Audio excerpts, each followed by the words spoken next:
धीरूभाई अंबानी को आज कौन नहीं जानता है। वो अपने बिजनेस की वजह से पूरी दुनिया में आज मशहूर है। उनका पूरा नाम धीरजलाल हीरालाल अंबानी है। उनका नाम सफल बिजनेसमैन की लिस्ट में आता था। उन्होंने सपने देखे और उन सपनों को हकीकत में बदल दिया। इनका नतीजा यह है कि आज उनकी मेहनत से खड़ी हुई रिलायंस इंडस्ट्री देश की सबसे बड़ी कंपनियों में से एक है। उनका परिवार देश के सबसे धनिक परिवार की लिस्ट में आता है। धीरूभाई अंबानी ने अपनी सफलता से ये साबित किया कि अगर हमें खुद पर भरोसा हो तो फिर हम कुछ भी कर सकते हैं, और उन्होंने करके दिखाया। जो लोग सपने देखने की हिम्मत करते हैं वही लोग उन सपनों को पूरा करने में कामयाब होते हैं। धीरूभाई अंबानी का जन्म 28 दिसंबर 1932 को गुजरात के जूनागढ़ में हुआ था।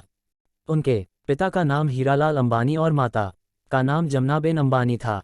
धीरूभाई अंबानी का ये छोटे से व्यापारी से एक सफल बिजनेसमैन बनने का सफ़र काफ़ी संघर्षों का सामना करने के बाद पूरा हुआ।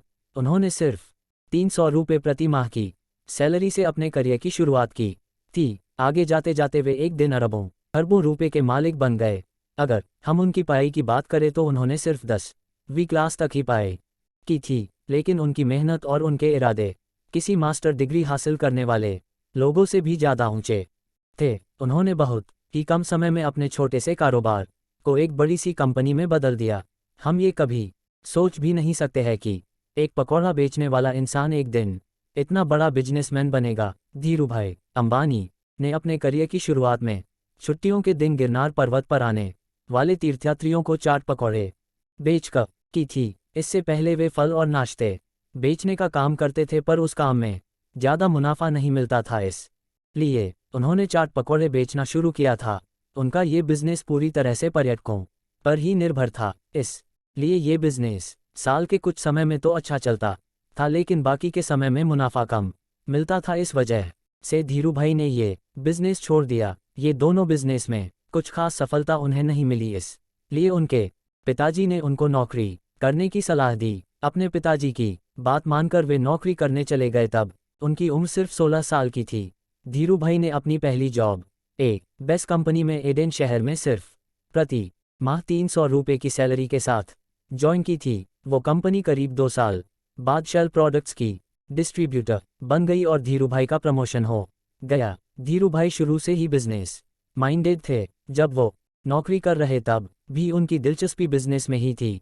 वो हमेशा बिजनेस करने के बारे में ही सोचते रहते थे और बिजनेस के लिए नए मौके की तलाश में हमेशा करते थे। वो बड़े बड़े बिजनेसमैन की बातें सुनने के लिए और बिजनेस की बारीकियों को समझने के लिए 1 रुपये खर्च करके चाय पीते थे। जहाँ की वे जिस कंपनी में काम करते थे वहाँ पर सिर्फ 25 पैसे में चाय मिलती थी। धीरूभाई जब यमन में रहते थे तब कुछ समय के बाद यमन में आज़ादी के लिए आंदोलन शुरू हो गए थे।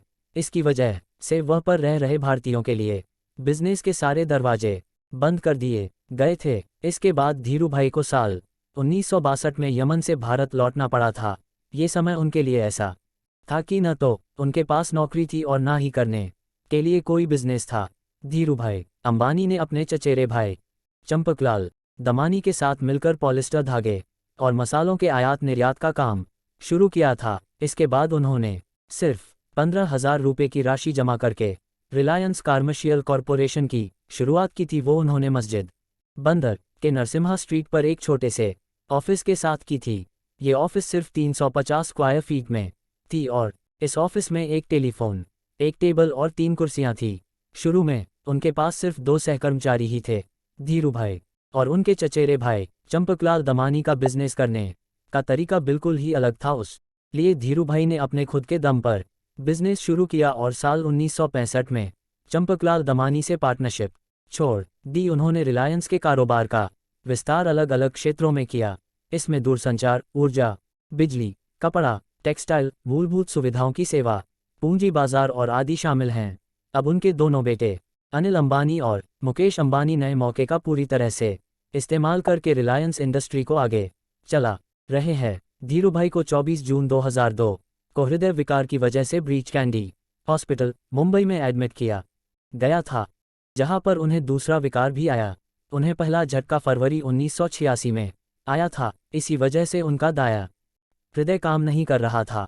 उस समय में वो 1 हफ्ते से भी ज़्यादा समय तक कोमा में रहे थे। कई सारे डॉक्टरों ने उनका इलाज भी किया था। अंत में 6 जुलाई 2002 को उनकी मृत्यु हो गई।